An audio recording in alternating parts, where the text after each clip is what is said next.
السلام علیکم ورحمۃ اللہ وبرکاتہ۔ کورونا کی وجہ سے حالت احرام میں ماسک لگانے کے تعلق سے ایک اہم سوال آیا ہے۔ حالت احرام میں ماسک لگانا کیسا ہے؟ وبائی بیماری کی وجہ سے عمرے کے لیے احتیاطی تدابیر کی پابندی حکومت کی طرف سے ضروری قرار دی گئی ہے، تو کیا اس طرح عمرہ کرنا درست ہوگا؟ اور کیا حالت احرام میں ماسک پہننے سے کوئی جزا لازم ہوگی؟ اس کا جواب ہے، فیس ماسک سے چوتھائی چہرہ یا اس سے زیادہ چھپ جاتا ہے۔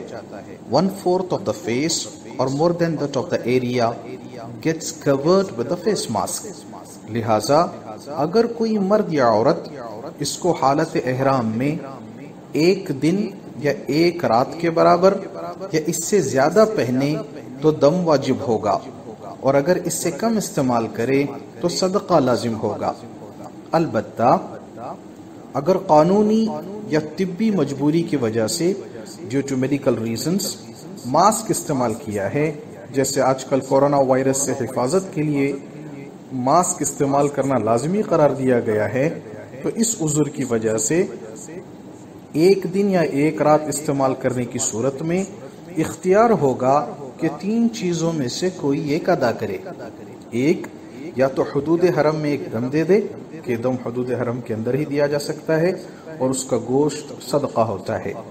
پہلا، یا تو حدود حرم میں ایک دم دے دے۔ دوسرا، یا 6 مسکینوں کو صدقہ دینا ہوگا، ہر ایک کو صدقۃ الفطر کے برابر ادا کر دے، تقریباً 10 ریال یا 15 ریال فی کس مسکینوں کو دے دے۔ تیسرا، یا 3 روزے رکھ لے، اور اگر عذر کی وجہ سے ایک دن یا ایک رات سے کم پہنا ہے تو پھر اختیار ہوگا کہ صدقہ فطر کے برابر صدقہ ادا کر دے یا ایک روزہ رکھ لے۔ نیچے اس کے دلائل بھی دے دیے گئے ہیں۔ یہ جواب دیا ہے حضرت مولانا مفتی محمد عمر شفیق حجازی حفظہ اللہ نے، جو سابق ریسرچر ہیں انٹرنیشنل اسلامک فقہ اکیڈمی جدہ کے۔